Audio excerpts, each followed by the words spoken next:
In a wide-ranging and unfiltered interview with Maria Bartiromo, former President Donald Trump shared his views on topics ranging from healthcare and immigration to China, government surveillance, and recent indictments. Aren't you going to have to compromise on something around healthcare healthcare subsidies to end this thing? They want to give 1 point. They have a deal. We have a deal. We just want an extension. And the reason we want an extension is because you can't make a deal with these people. They're lunatics. They've gone crazy. They're crazed people. Trump derangement syndrome. There really is that disease. At first, I found it to be amusing. Now I find there really is. They want $1.5 trillion for health care for illegal aliens that come into our country. If we do that, it will jeopardize the health care of the citizens of our country. So we're not going to do that. The conversation offered insight into his political messaging and the narratives he's likely to carry into the 2024 campaign season. But what exactly did he say, and what does it mean?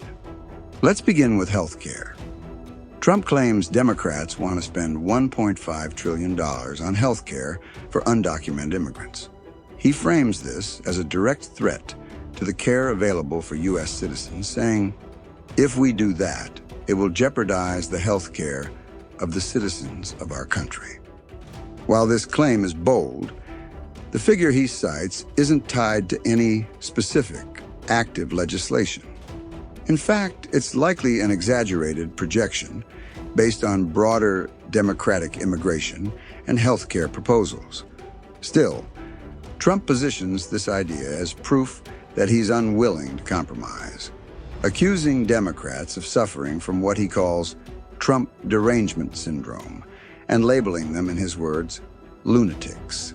He insists that despite having a deal, he wants an extension, claiming you simply can't negotiate with people who are, in his view, completely irrational. On foreign policy, Trump moves to the topic of China, reiterating a point he's made since his first campaign, that China has taken trillions of dollars out of the U.S. economy over the years. He emphasizes that under his administration, tariffs brought in hundreds of billions from China, and that these policies were left mostly intact by President Biden, though Trump criticizes Biden for making what he calls so many exceptions, that the tariffs didn't matter. Trump states clearly, "I'm not looking to destroy China," but argues that their economic success, especially military buildup, has come at America's expense. He mentions a planned meeting with China's current leader, hinting that both sides are open to making a deal. He compliments the Chinese leadership's intelligence, contrasting it implicitly with U.S. leadership, and positions himself as someone who can negotiate from a position of strength. The conversation then takes a turn towards surveillance and alleged government overreach. Trump references recent reports that Congress obtained around 30 million lines of phone data after the January 6th Capitol riot, and he claims that surveillance extended to at least 8 sitting lawmakers. He alleges that this surveillance started under the Obama administration, saying, "It went right up to the top." According to Trump, former President Obama, then Vice President Joe Biden, and others were aware of surveillance efforts targeting him during the 2016 election cycle. He repeats a long-standing accusation that Obama spied on his campaign, and that the use of government agencies to monitor political opponents is not only illegal, but corrupt. This leads into the subject of Special Counsel Jack Smith, who Trump calls deranged and a lunatic, claiming Smith was brought in because of his aggressive reputation as a prosecutor. Trump suggests that Smith tends to go too far and implies the charges against him are politically motivated.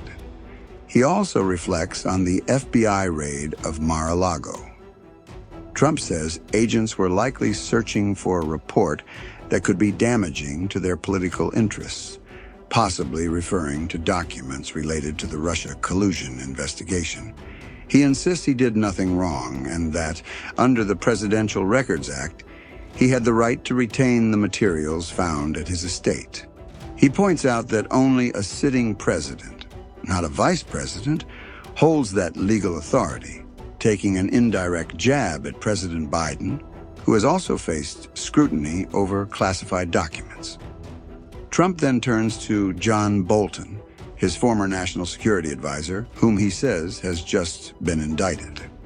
While saying he doesn't know the details, Trump calls him a bad guy and a stupid kind of guy.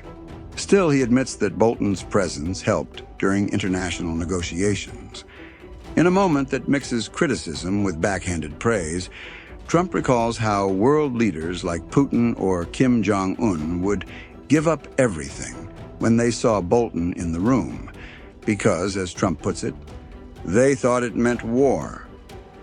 He never talked much, Trump adds, but having him stand there with the big mustache, these people I was fighting, they looked at him and said, let's give up to Trump because this guy's crazy.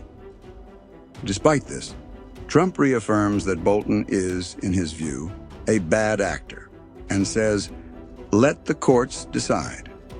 As the interview wraps, Maria Bartiromo brings up a recent podcast where former President Obama warned that democracy is being threatened.